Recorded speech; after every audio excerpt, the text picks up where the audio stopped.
I went through some adversity, and I realized later in life that it was good to look at life for what it is. We're only here for a short period of time. Someone once came to me one time and goes, "Honey, you got to enjoy life. You only live life once. You only live life once." I'm like, nah, you die once. You live life every day. So I started to realize probably later in life, in my probably late 20s, early 30s, to start living a little better life than I was. It wasn't all about the awards and the money, because I was making a lot of money at a young age. It started to be about giving back. And I thank God my wife signed me up for youth football to coach my 5-year-old son, Pee Wee football. She gave me a distraction that I needed and a way to give back at the same time. And that was one of the best things that helped me, for me personally, mentally, spiritually, and physically, kept me in shape.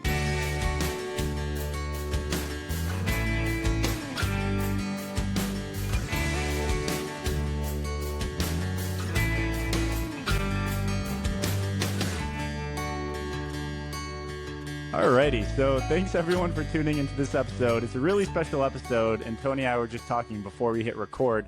But typically here on Find Your Cause, we focus on nonprofit organizations unless we find some for-profit organizations that are really mission-based and founders and CEOs that are truly mission-based. So it's very excited to welcome Tony Holland, CEO of Global Premier Benefits and a managing partner of Integrity. Thank you so much, Tony, for your time tonight. Thank you, Joseph. An honor and privilege to be here. Blessed to be on your show. Awesome. We'll get into what you're doing in your career, but before I do, I want to set the stage for the audience here about a topic that I think is on the top of a lot of people's minds, people that are young in their career or in the middle of their career or even ending their career, is sometimes the trade-offs we feel we have to make between making money, making a living, and also trying to find purpose. And a lot of times they're conflicting.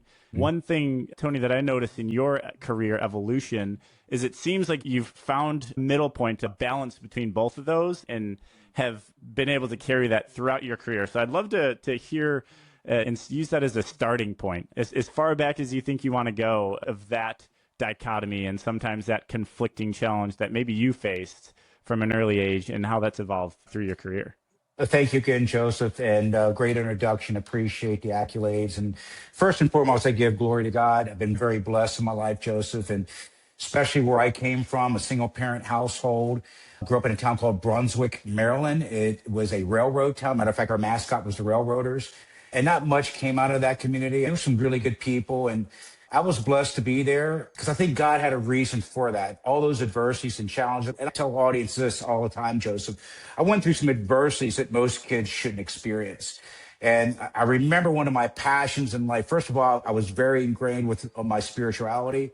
And number two, I wanted to be the dad I didn't have. That was always something that was struck me, that why did everybody else have had a father and I didn't? Why did I experience all these adversities? So I worked very hard through school, even with all the challenges, unbelievable challenges. I think it molded me to the man I am today. And I tell audiences that a lot, people I speak to.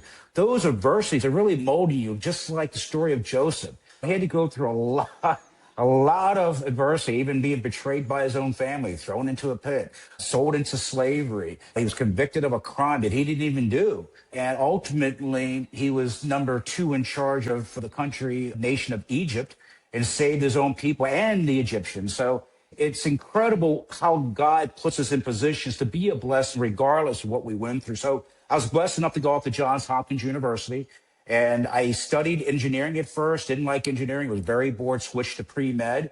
And I found out real quick, once I graduated, I didn't like blood, I didn't like hospitals. So, wrong profession. So I gave a stab at trying to be a stockbroker and failed at that. And I found out real quick why they called stockbrokers. I ended up broke. I was living out of a painting van. I had a painting business in school. I always had a passion for entrepreneurship. Even when I was young, I used to collect cans and bottles and sell them at the high store. So I had a painting business, and all I had to my name was this red conversion van. Now, I don't want your audience to feel sorry for me, Joseph. It did have it had shag carpet, and it had paneling in it. So, So going back to my early days, I think sometimes you got to hit rock bottom. But I found my calling in the insurance business. So I'm grateful to the Lord and grateful to God and grateful for everything that I've experienced, even going back to those tough times as a kid. Yeah. So adversity is a word that you mentioned a couple times throughout this. And I think adversity could be is defined individually by people in very different ways. Some people Right. that I've met and friends of mine, like sometimes have experienced adversity that if somebody else experienced that, it would be much less or much more. So Right. how did the adversity that you went through at a young age, at what point did you start realizing that was adversity versus it was the norm? And then how did you reframe that as a fuel versus a keeping you down framing? It wasn't until I was older I understood. At the time, I was bitter. I was angry. I had a little chip on my shoulder, especially in high school, but it made me really good at football, by the way. I was a pretty dark little football player. I was only like 5'8" and a half, 5'9", Yeah. but I can hit. I used to knock guys out. I used to break helmets every other game. So I had a lot of anger. So lashing out at people like on fights or something on the street, I was a hellion on the football field. So I was like tearing people up. And so I channeled that energy, even though it was negative energy, because I had a lot of bitter. I channeled that into my grades, number one. I channeled that too into sports, music. I was pretty good in music. Believe it or not, I actually played football, varsity football, and I marched in the band. I was in the jazz band. I was in a concert band. I was in performances and drama. So I was in drama as well. So I was very eclectic in terms of my experiences in high school, because to me, that was a good distraction from the reality. Yep. Yep. How did what tools do you think you'd built from being born to being in high school that allowed you to channel those in a productive way? I don't know if that's something you've reflected on, but whether it was like mentors of yours at a young age, Right. or if you just saw the opposite Yeah. effects of if you channel it into worse ways, like how did Great you know question. to North Great Star question. I already know what I'm going to answer this. Even though Joseph, my mother made a lot of mistakes. She made a lot of, and it took me years to forgive her. She's still making a lot of mistakes. God bless her soul. And she just, God bless her. But it took me a long time to forgive her and realize she did the best she could with what she had. Matter of fact, she even admitted she was on her way to the clinic to abort me, and her dad talked her out of it. So you can tell how that all started. My whole existence started with adversity. Thank God she decided not to. But I heard a lot of hateful things and very disturbing things from my mother, and a lot of physical and mental and spiritual abuse. But I'm going to tell you this, some of the things she did, she knew how to use a belt. I thought I thought she was Zorro in a former lifetime. I'm telling you. So you talk about, I didn't get in trouble. If I did, I knew I was more scared of her than the police. I didn't worry about the police officer. My mom was only 5 foot tall, but could snap that belt like a whip. And she had no problem laying into me a little bit too much sometimes. But I think that was number one. Her toughness, and some people call it abuse. Looking back on it, kept me out of trouble. Number two, I did have some good teachers and coaches in my life. I think that was important. And that's why, if you looked at my bio, I spent 13 years coaching sports, namely football. Yep. I had 13 championships, 5 state championships, because I felt an obligation to pay it forward with those teachers and coaches and community leaders poured into me. Yeah. At what age do you think that clicked for you where you're like, I want to start giving back, or I want to start paying it forward? Was there like a moment in time where you're like, shit, like I'm having it good now, or crap, my mom would be on my ass right now if I didn't pay it forward, like whatever Well, it was. I'm going to tell you it was later in life. Definitely wasn't in high school. Definitely wasn't in college at Johns Hopkins University. It definitely wasn't my beginning of the business world, because I was still bitter. Still had a chip on my shoulder. And it wasn't until I went through some adversity and I realized later in life that it was good to look at life for what it is. We're only here for a short period of time. Someone once came to me one time and goes, Tony, you got to enjoy life. You only live life once. You only live life once. I'm like, nah, you die once. You live life every day. So I started to realize probably later in life, in my probably late 20s, early 30s, to start living a little better life than I was. It wasn't all about the awards and the money, because I was making a lot of money at a young age. It started to be about giving back. And I thank God my wife signed me up for youth football to coach my 5-year-old son, Pee Wee football. She gave me a distraction that I needed and a way to give back at the same time. And that was one of the best things that helped me, for me personally, mentally, spiritually, and physically. Kept me in shape, running around with the kids. And 13 years of that. I know I'm going to tell you this, Joseph. I changed a lot of young men's lives. I'm going to tell you that. There's some of them in their late 20s still reaching out to me today and saying, Coach Tony, I love you. I appreciate you. And I'll never forget what you did for me, because I was being the surrogate father to them, like the surrogate fathers I had, those coaches and band teachers and people in the community that were pouring into me. Yeah. And as that surrogate father, what role or what did you say or coach them on that really landed as much? Like, how was what Yeah. you were doing different than maybe what they were experiencing in their Well, life? Yeah. I taught more than just football. That was my main sport, but I did lacrosse. I did a little bit of lacrosse. I did a little bit of baseball, but football was the main. That's what I was known for. If you Google me in football, I was known as one of the top coaches. I won Coach of the Year many times, National Coach of the Year. And what I taught those kids was more than football. I taught them character traits, things that were going to be beneficial. I didn't care if they were 5-year-olds. I coached 5-year-olds, believe it or not. And I coached teenagers. I coached kids all the way up to 18. But taught them character traits, and I lived them as well. Every week, we had what's called the Foundation Rock. And actually, there was a story written by me by a guy by the name of Dave Caesar. He started implementing that. Many coaches across the country started implementing on a national scale a character development trait every week. And I got that from the book, What It Takes to Be Number One by Vince Lombardi.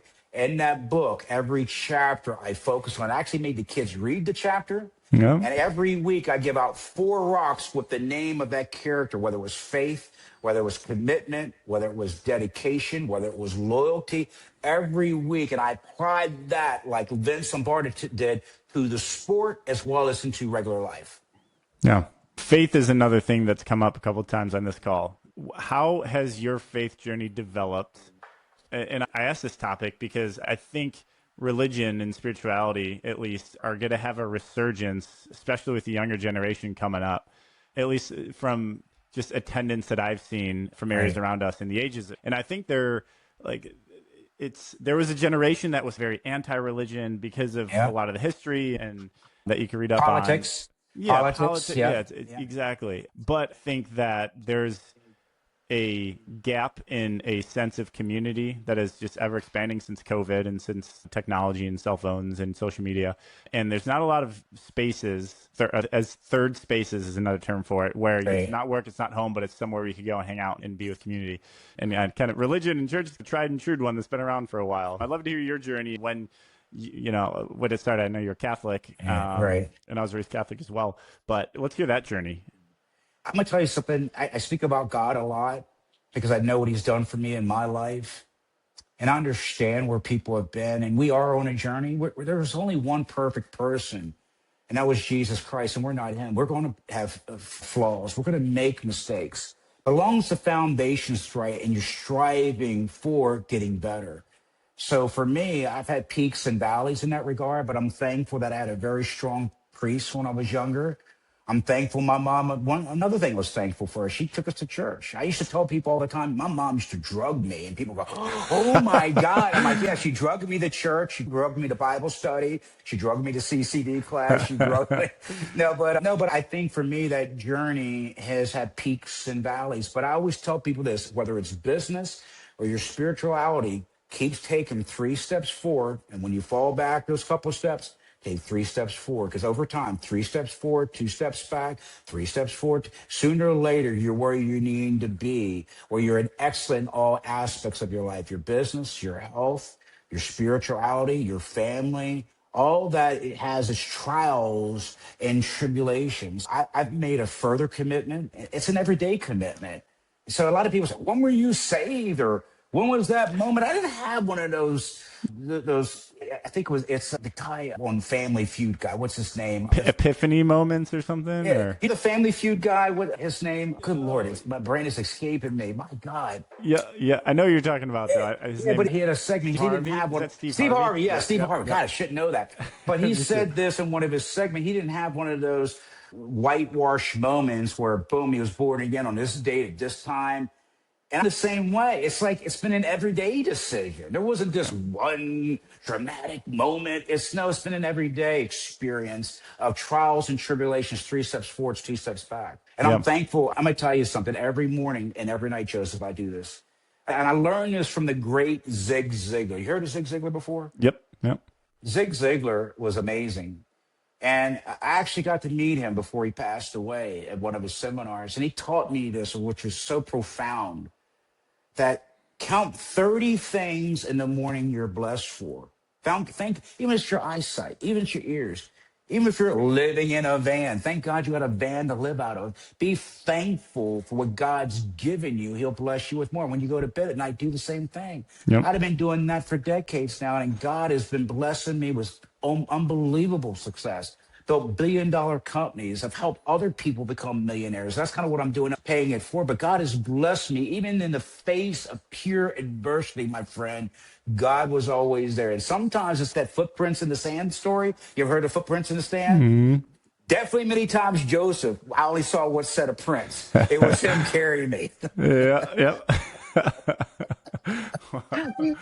Wow, that's amazing, man. I feel like you have done so. Like you said, you were in sports, but also in drama in high school, which are very two different communities and groups. Right. You were an engineer, and then you went into the medical program, and then business and insurance. How have you been able to figure out and balance your entrepreneurial mind and being able to try a lot and then focus when you need to, try a lot, focus when you need to? Because I think there's a lot of entrepreneurs that are in our audience, and figuring out when and where to widen the aperture and focus the aperture in your career. Right. Yeah. So that's a great question. And like I told you before, I was very eclectic. I've always been that way, but I think it's so important. You have to focus. I do a speech about the magnifying glass. Everybody's had a magnifying glass, right? And you remember when you were a kid, I got my first one. The first thing I want to do is burn ants and caterpillars. And then it turned into lighting firecrackers, right? Because we weren't allowed to have lighters, but we had these magnifying glasses. If you harness the energy of the sun to a point at the right spot, it ignites the fire. But if it's too close, it doesn't. If it's too far away, it doesn't. And if you're definitely shifting it around, it'll never. So I think the harness of God's energy, just like the sun, you focus that in your life, boom, it'll ignite a fire. So to answer that question, yes, I was very eclectic, but each and every one of them, during those periods, I was ultra focused. Whether it was music, it was all about music. When it was football, it was all about football. Even though it was maybe 2 hours, 3 hours here, those 2 or 3 hours had my undivided attention. I was focused. Yep. I was focused. So your entrepreneurs that are listening, one of the other tips, I learned this from Brian Tracy, one of my great mentors from going back in the 90s. I used to do my to-do list. There's a book he called Focal Point. Great book. Get that book called Focal Point. It talks about that same analogy. Focus in your energy, get more out of a day than most people. I get more out of a day than most people get in a week. And how do I do that? I write down the top 10 things I need to accomplish, and I focus my energy on those top 2 things that can make the most difference. If I can delegate the other things, I will, but I make sure that day is full of activities that leads me to my ultimate goal. Joseph, I take it even further. At the top, each morning, I put my ultimate goal, what that is. And then I put my secondary goal, my third, fourth, and fifth. And that's always written every morning. At the top of every calendar, I do the same thing. And people go, good Lord, how did you do all this? I followed those principles I learned from Brian Tracy going way back. Focus that energy on those critical moments. And I excelled at every level, whether it's music, drama, business, insurance, whatever I put my mind to, I focus that energy on that. Yeah, I feel like the natural question for me to ask after that is, what have been your top 10 today and your focuses today or recently? My typical Monday. Of course, I write down my top goal, my ultimate net worth. I write down my weight, my ultimate weight. By the way, I'm down 26 pounds since the day before Lent, by the way. I gave up alcohol. I gave up meat.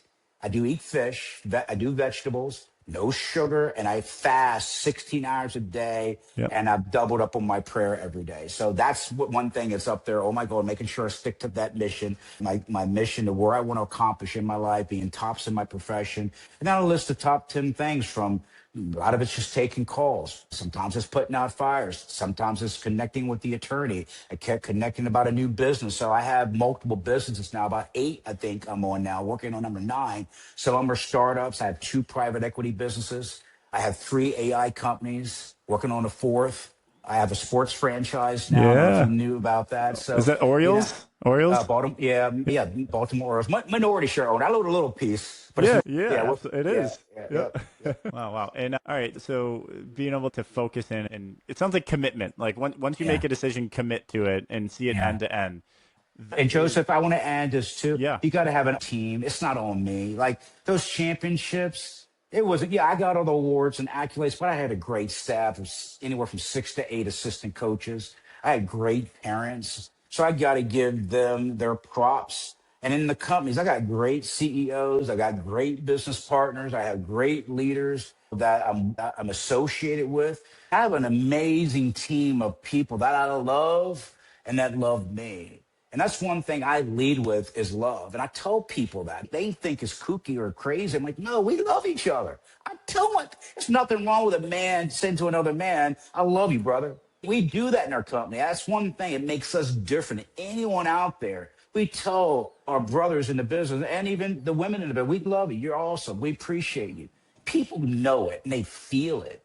When our people hurt, I hurt with them. When they're joyful, I'm joyful with them. When they're celebrating a win, an anniversary, like one of my team members celebrating his 30th anniversary in Hong Kong with his wife, I'm celebrating with them.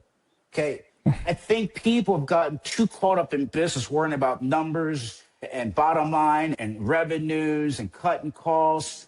You got real people that are your consumers that you need to be in love with, and also people that work with you and for you that you got to be in love with. Don't forget the love in the business. Don't forget there are real people with hearts and souls and cares and thoughts and concerns that are in your organizations. Yeah. That's amazing. One thing I've been reflecting on, what you mentioned brought this up in my mind recently, reflecting on is Maslow's hierarchy of needs and how it impacts our decision making and what we focus on.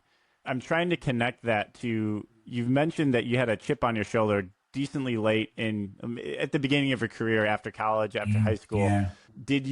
Was there a certain, like looking through Maslow's hierarchy of needs, a certain point in your life where you hit, like you could pay your utilities at this, or you had X amount of dollars in the bank, or you had a certain job where that chip on your shoulder maybe turned into something else or just dropped off?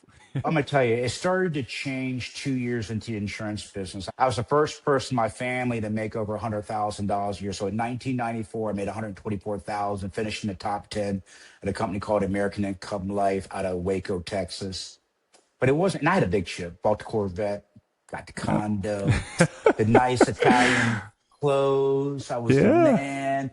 Man, you thought I was just it, man. I was just cocky, full of myself. I was in multiple magazines, but it wasn't. It wasn't until year two, and I'm getting serious with it right now at this moment. I was in a house making a presentation right off of Lake Linganore to a family. They kept saying no because there was rumors they were going to be laid off. And American Income Life had a layoff waiver feature. If they ever got laid off, we pay the premium. So that was the finally way I got them to say yes. And then I told them they should add child policies to the policy. And they said no originally. With my good sales experience and sales skills, I talked them into it. 3 months later, they signed the policy, took it in. I'm already counting my money. I'm going to make $500-600, whatever it was back then. 3 months later, a guy by the name of Terry Thompson from Walkersville called me up. He was the president of the union, said there was a death on Lake Linganore. I said, get out of here. He goes, what do you need? I said, what do you need me to do? Can you give a donation? Okay. What do you need? He goes, he named, there was 3 kids that drowned. One of them was a big kid that was at the house, a 12-year-old kid that passed away. And that was the moment I got my wake-up call about why I was doing what I was doing. That was my first death claim. It wasn't a 60, 70, 80, or 90-year-old, which you would expect. It was a 12-year-old kid that died on Lake Linganore, and I had to help process a death claim. They got about $20,000, $30,000. I can't remember the right. I think it was $25,000. You know what? That helped that client and those parents pay the funeral, paid some bills. And by the way, they got laid off during those 3 months. And it reminded me then, man, what I'm doing does make a real difference. It's not about the money anymore. It's not about the commissions anymore. It's about, man, this product really does work. And a 12-year-old kid lost his life. And thank God I was in that house where that family wouldn't even have enough to pay for a burial. Jeez. So I tell that story because that gave me the wake-up call. And that edge and that cockiness, that ego, I didn't care about the magazine. It all was gone because within a year from that time, I lost my little brother in a tragic accident in the military, a freak accident. And it gave me even more of a hit in the mouth. He was just 24 years old in the prime of his life. He was actually all state in Maryland football, got a full ride to college, and and he was out just like that, serving our country. He was in the Air Force, serving our country over in England, and died in a freak accident while he was on duty. And so it gave me a dish punch in the mouth and saying, hey, you're here for a short period of time. Make as much difference as you can. I tell all your leaders that are listening, all your entrepreneurs, you're here for a reason. God has you here for a reason. You may not understand it now, but one day you will. You're here to serve others. Even Albert Einstein said this. He was a devout atheist, but he did say this. Someone asked him, a journalist asked him, what is the purpose of mankind? He says, that's obvious, to serve one another. You're here to serve others. Wow. Thank you for sharing that. And that's horrible. I'm sorry for your loss in that story that you had to experience with the kid. So it sounds like that, back to my first question when we started, finding the intersection between profit and purpose, or impact and income. And it sounds like this was a turning point in that for you. How can people that maybe haven't experienced something like that frame some experience in their lives, or how could they go about trying to find that middle ground? Because a lot of times people are just in their W-2 jobs or even just working in general, and it's really hard for them to connect what they're doing in their day job to more meaning in their life. And I think you being in the insurance industry, I feel like there's a mix of opinions on the industry. I've had an amazing experience with it, but you've been able to reframe it. And I think that is probably a huge part of the reason about why you've been so successful in sales, is to be able to connect these stories and experiences you've had in the conversations you're having with you and current clients and all of the reps that you oversee. How have you coaching maybe your company and other people that are maybe in their job and it's really hard for them to get up in the morning at connecting what they're doing, or maybe even stuff outside? Maybe their job is a fuel for what they do outside, but just having more meaning in life. Yeah, I've been there. I waited tables. I bartended, worked to carry out. And I remember one guy when I was working at Libertorious, he said this in Baltimore. He says, work that job like you're truly making a difference. Be a specialist at what you do. I don't care if you're mopping the floor of the day, mop that floor better than anybody, because it's setting an example. It's setting a standard. Because what he was equating it to, and this is what I tell young people would ask that same question. I'm in a quote dead end job. No, you're not. yeah, If you want to frame it that way, you're making a difference, because you're being prepared for something greater. So if you don't give excellence to that job you got now, when the bigger opportunity comes, you won't be ready. So since I was younger, and I learned that from that gentleman, he's a very successful Italian guy, drove the Ferrari, was just Mr. Man. He was the role model back then for me. He says, do every job to be the best. Be the Michael Jordan mopping floors, of mopping down that bar or working the carryout. Be the best, because God is preparing you for a greater destiny. But if you can't master this quote dead end job you call, that's, by the way, it's a gift from God. You know how many people would love your job? You know how many people would love to be working at Starbucks or working at Rite Aid or working at wherever you think is a dead end job? There's people around the world trying to come here, dying to get here, that take that job. That's a blessing to somebody else. So if you start thinking about what you have now as a blessing, you'll be blessed for more. So I tell people, that's a great question you ask. I get that question a lot. Work that job like it's a multi-million-dollar job, because one day, got to prepare you for making multi-millions of dollars per year. Yep. That reminds me of the "how you do anything is how you do everything" quote as well. Amen. Yep. Amen. Yep. Amen. Hey, practice like the way you want to play. Yep. Right? You've heard that. You played sports. Yes. If you're going to screw around in practice and take it easy in practice, if you came to watch my practices, teams around the country used to come watch me practice. Coaches, I got to see what you do. There's no way this team is dominating. I'm seriously, we run up to score 50 to 60 points. They'd watch me in practice, and every single one of the coaches, hundreds of them across the country, used to fly in to see my team practice. He goes, you practice better than I've ever seen. You do more in one day, and my kids do all week. There's no standing around. There's no negativity. It's hustle for 2 hours. I said, that's the way they're going to play. So when you get that opportunity, when you're ready for it, God's going to put you in that position once you're ready. And if you're not willing to practice good, practice the way you want to play, when it's time to play, you're going to fail. So keep that in mind. You have some kiddos. I have a 3 and a 4-year-old daughter. Yes. You want to be, as you mentioned before, the father that you didn't have to them. Right. Right. How are you, now that you're financially, fiscally in a much better position, how are you thinking about creating adversity for your kids? Obviously, not the adversity you experienced, Right. but Right. adversity itself for steel to sharpen steel, for them to be able to have, whether it's the chip on their shoulder or whether it's just the ability to stick to something for long periods of time and just be successful and Yeah. independent and a positive contributor to the world. What are you thinking Right. about? So my advice is this. Yes, my kids went to the best schools, best private schools, had the best of everything because I wanted to give them what I didn't have. But I didn't spoil them. Mm. It's one thing to love your kids, another thing to spoil them. I made sure at every opportunity, especially if there was a homeless person, I showed them what it meant to give. I give the guy money or go buy him a sandwich. At Catholic Mass at the end, there was a poor box. All my kids got money since they were little to put in a poor box to understand. So I helped them understand how far we've come. And I told them the truth about where I came from. And my kids dealt with adversity. There's been times I could have made a phone call or paid the money to help them through something. But each and every one of my kids, for example, my oldest son, Antonio, didn't get into West Point his first shot because he had a broken hand and didn't know it. Even though he passed all the physical exams, he passed everything. They said the x-ray says you have a broken hand. You have to go get surgery. So guess what? He had tears in his eye. When my wife, Kathy, and I sat with him in his bedroom, he said, Dad, I'm going to try again. And he did. And he almost quit trying.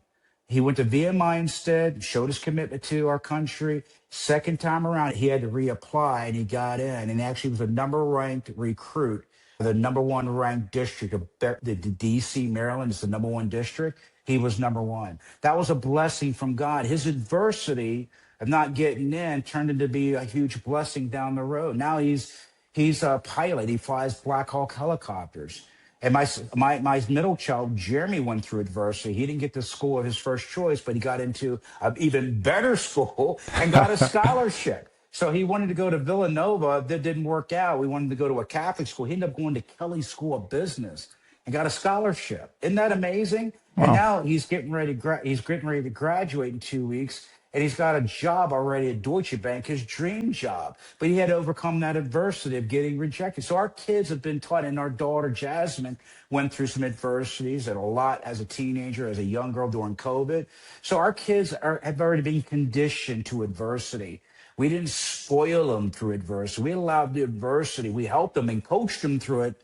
And I think that's why it's so important for your kids to play sports, because it teaches them the value of overcoming defeat, overcoming pain, frustration, anger, being benched, having to work your way to get that starting position again. So those are things that I did with our kids, my wife and I did, to help our kids be the great men and women they are today.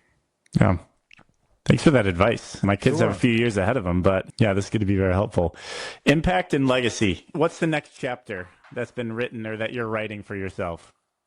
Oh, I am working on a book. Don't have the name yet, but it is Literally a working book, on. yeah. Yeah, it is. It's taking a long time to write it because I have so much to pour into it, but I want to make sure it's done the right way. But I'm going to tell you this, Joe. So to answer that question, my wife and I had a saying when we first started the company together. We wanted to be a shining light in a dark market. There's a lot of negativity.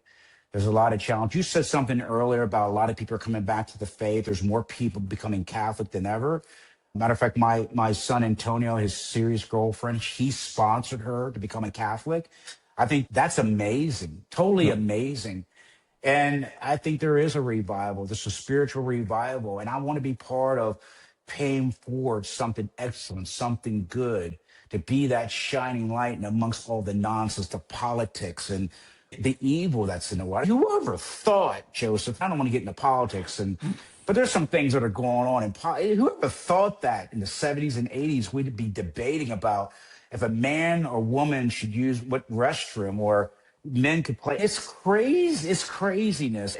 There's a sickness in this world, and it's being perpetuated by certain politicians. Like I said, I don't want to get into politics, but Yeah, it's a yeah. sick world we're in.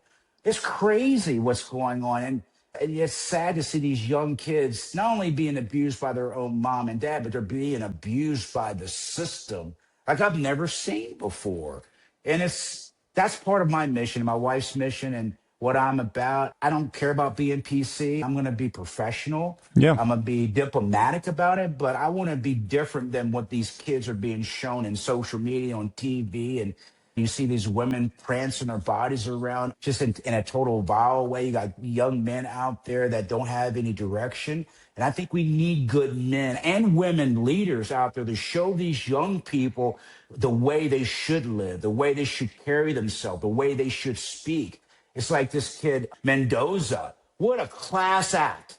And you're seeing more and more of young men like that. What an amazing role model. So I want to be that kind of role model to these young people to show them, yes, you can become very wealthy and successful. And you can do it in honest, and you can do it a decent way, and you can do it, like the name of our company, with integrity.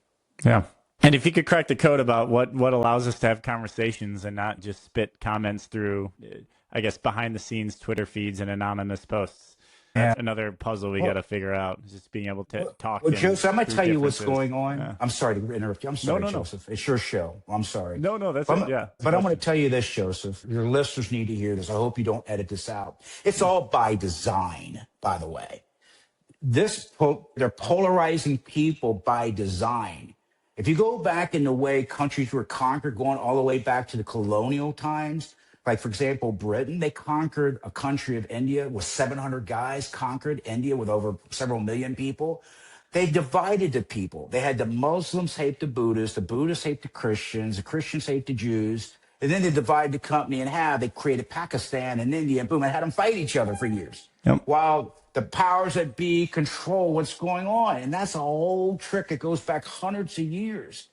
And they're doing that now. They're creating blue states against red states, Republicans against Democrats. And you can see it online, these people fighting nonsense. And it's fun, but the politicians are doing it by design, because if you're worried about fighting each other because they're in different states or different beliefs or whatever, you can't really see what they're really doing. And look at all the fraud Elon Musk uncovered. Look at all the stuff. And notice how that was all hushed up. The stuff that was going on in Minnesota, the stuff that was going on in Massachusetts, stuff that was because these politicians want to keep us fighting so they can do their deeds behind the scenes. So that's really what's going on. So I want to see us stop the hate.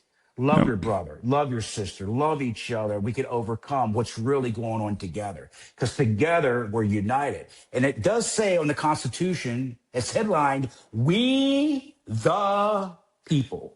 Keep that in mind. We the people. Yeah, not me, not he, not she. Yeah, not they. We. Like, it's us. We. Yeah, it takes all of us. Well, somehow we are well past the time we have allotted for this. Yeah. Wow. But that's usually the case here, Tony. Thank you so much. I enjoyed it. Yeah. Is there anything you want to leave us with before we wrap up, or maybe that we didn't hit on? Yeah, just keep God first, okay? God has a plan for you. Even though we talked earlier about you may not happy where you are, God has a plan for you. Keep him first, work your butt off at whatever you're doing, and stay ultra focused, and just make a difference in other people's lives. Watch what I'm going to tell you this before we let it go, Joseph. I have a phrase I use on my speeches. Whatever you're thinking about and allowing them to hear through your ears or through your eyes, okay? Whatever you're allowing to hear, whatever you're thinking about, and whatever you speak about that's going on in here, you're actually bringing about. If you want to create a destiny of wealth and success and making a difference, watch what's going on in here and watch what's coming out here. You'd be amazed how your life would be transformed miraculously, and people look at you, wow, how did you do that? So I just wanted to leave that. And if your team wants to get in touch with me, anybody that wants to reach out, they can DM me on my Instagram account, Tony Holland, TonyHolland, the Tony Holland. DM me. I actually call people. People are like, I can't believe you called. You answered my text. I'm like, I'm a real person. I don't hand you off to a marketer or someone else. And if you're interested in a career in my company, I'm always looking for good people. We're always looking for good people with the right heart, the right spirit, and want to make a difference in people's lives. And thank you, Joseph, for allowing me to share, my friend. It was awesome. It was a privilege and an honor. Likewise, Tony. Thank you so much for your time and all the insights and conversation. It's really refreshing to be able to talk about these topics and dive deep into them. So thank you so much. Sir. We'll share all the notes and all the links to you so people could find you afterwards. But otherwise, enjoy your night. Thank you so much. Yes, sir. God bless you. Thank you, Joseph. Appreciate you. Thanks.